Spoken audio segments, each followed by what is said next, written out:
Zen isn't really about changing your karma, changing your way of being, as much as using it in a way that's helpful.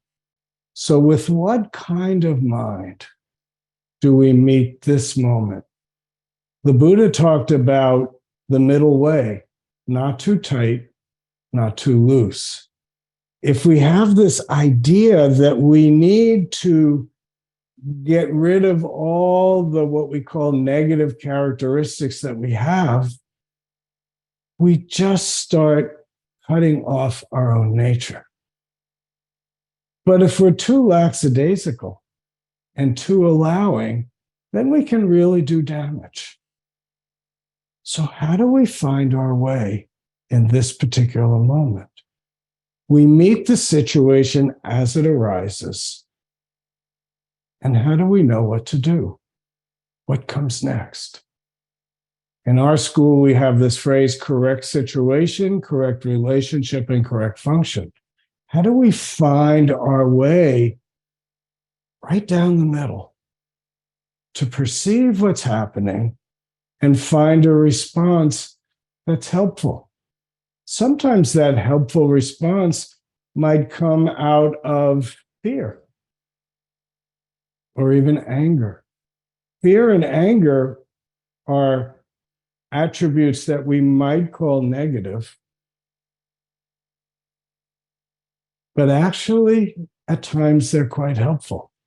No thing has one particular value.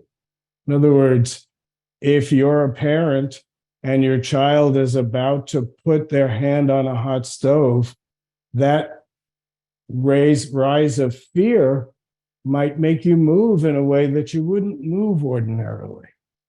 So fear becomes the right path. So in our minds, we might believe, I need to get rid of this. In our practice, really, the challenge is, how do I use this and make it correct?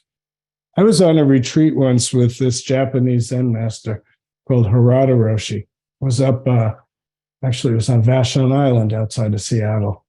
And at the end of the retreat, somebody asked him a question. And she said, she must have been maybe in her mid-30s, late 30s. And apparently, maybe 10 years before, she had had an abortion. And the pain and the regret of that abortion was gripping her and really impacting her life. And his advice was actually quite simple. He said, go help other women who are in the same situation. Go to find a way that you can be helpful. Use this grief, use this pain to help other people. How do we transmute the energy? Our minds make good and bad, right and wrong.